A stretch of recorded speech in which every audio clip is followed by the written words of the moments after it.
Hey, what's up, Soul Motorcycling family? Today we're going to hang out and tackle a hot topic in the motorcycle world, lane splitting. Whether you're a seasoned rider or just curious about this practice, buckle up, well, metaphorically, and let's dive in.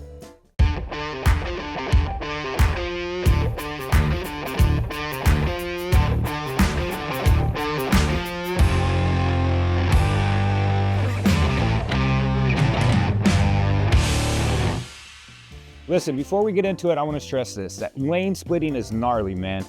Don't do it if you're inexperienced or unsure about your skills. The chance of getting wrecked or dead during a lane splitting collision definitely increase as your speed increases and the speed differential grows.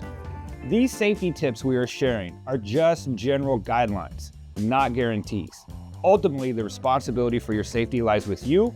Ride smart, ride safe, and don't ride like an asshole. All right. Now, let's rewind and talk a little bit about some motorcycle history. Lane splitting has been part of California's motorcycling culture since the 1960s. As riders, we use it to escape traffic and riding air-cooled bikes. Lane splitting was unregulated for decades, but in 2016, California officially became the first state to legalize it through Assembly Bill No. 51. This law legitimized the practice and tasked the California Highway Patrol with creating safety guidelines. A study from the University of California, Berkeley found that riders who lane split safely had significantly lower rates of head and torso injuries and fatalities compared to those who didn't. Plus, some advocates say it reduces traffic congestion and the risk of being rear-ended. But let's emphasize the words, when done properly. Let's clear up some confusion between two terms, lane splitting and lane filtering. Lane splitting is riding between moving or stopped traffic lanes going in the same direction. Lane filtering usually refers to riding between stopped vehicles at a light or an intersection to move to the front of the line.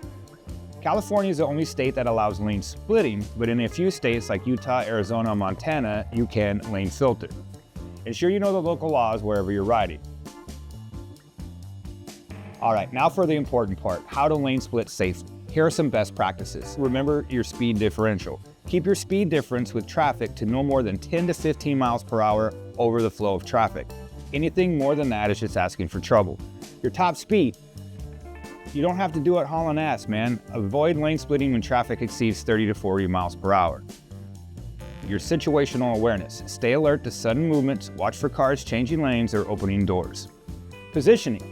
Use your bike's mirrors and keep your hands ready on the brakes. Gear up. Always wear full protective gear. High visibility gear is a bonus. Your time and place. Lane split only when traffic is slow or stopped and avoid blind spots. And to our four-wheeled friends watching, drivers, you can help by staying in your lane and being aware of motorcycling. A small courtesy like leaving space can go a long way towards keeping everyone safe. So there you have it, Soul Motorcycling family, lane splitting explained. Whether you're riding and driving, let's all share the road responsibly. Remember, the ultimate goal is for all of us to make it home safely every single time. Until next time, I'm Chris, reminding you to ride safe, ride smart, and ride free. Catch you next time.